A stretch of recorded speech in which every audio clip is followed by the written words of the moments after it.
Good morning. Thanks for joining us here on Breakfast Television. We're here along Broadway near Commercial. Look at that long line of people waiting to get on the bus. We're seeing something right now that may not even be an option tomorrow. Getting on the bus. Yes, we're less than 24 hours away now from a potential work stoppage. Some potential good news here. Both sides, Coast Mountain Bus Company and Unifor, the union representing nearly 6,000 transit workers in Metro Vancouver. They are back at the negotiating table today. That hasn't happened in quite some time. So there is a chance a tentative deal can be reached. Or maybe there's some progress made and things are stalled here. There's also the chance that nothing happens. Maybe talks even break off. That's happened in the past. And if that does happen, that means no buses, no C-bus sailings tomorrow. Probably a good idea to prepare for the worst case scenario if you are a commuter that relies on public transit. So if there is a work stoppage, TransLink estimates it could add another 36,000 vehicles on the roads. SkyTrain, West Coast Express, and HandyDart will still operate, but it may look a lot different with no buses. Half of SkyTrain riders use the bus to get to and from the stations.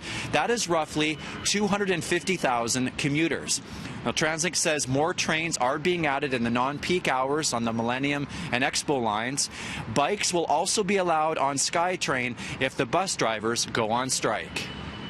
There will be more Expo and Millennium Line service, primarily during the off-peak period when we have available extra trains.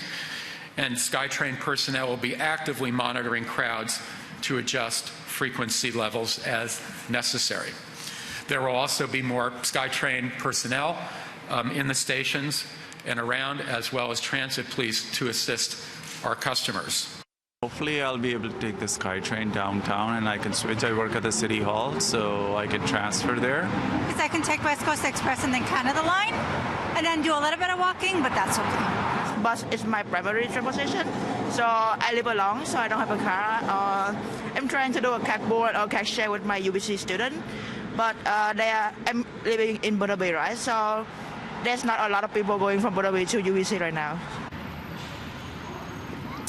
If you are thinking of carpooling, if bus drivers do go on strike, Gobi Ride and Lyft Tango are a couple of options, and they say they are ready for the extra demand. More Mobi bikes will be added as well. Evo and Car2Go are expanding pickup and drop-off boundaries as well. You could say, Mary, right now it is crunch time. Again, both sides back at the table. We'll see what happens. All right, we'll see what happens. Thank you so much, Greg.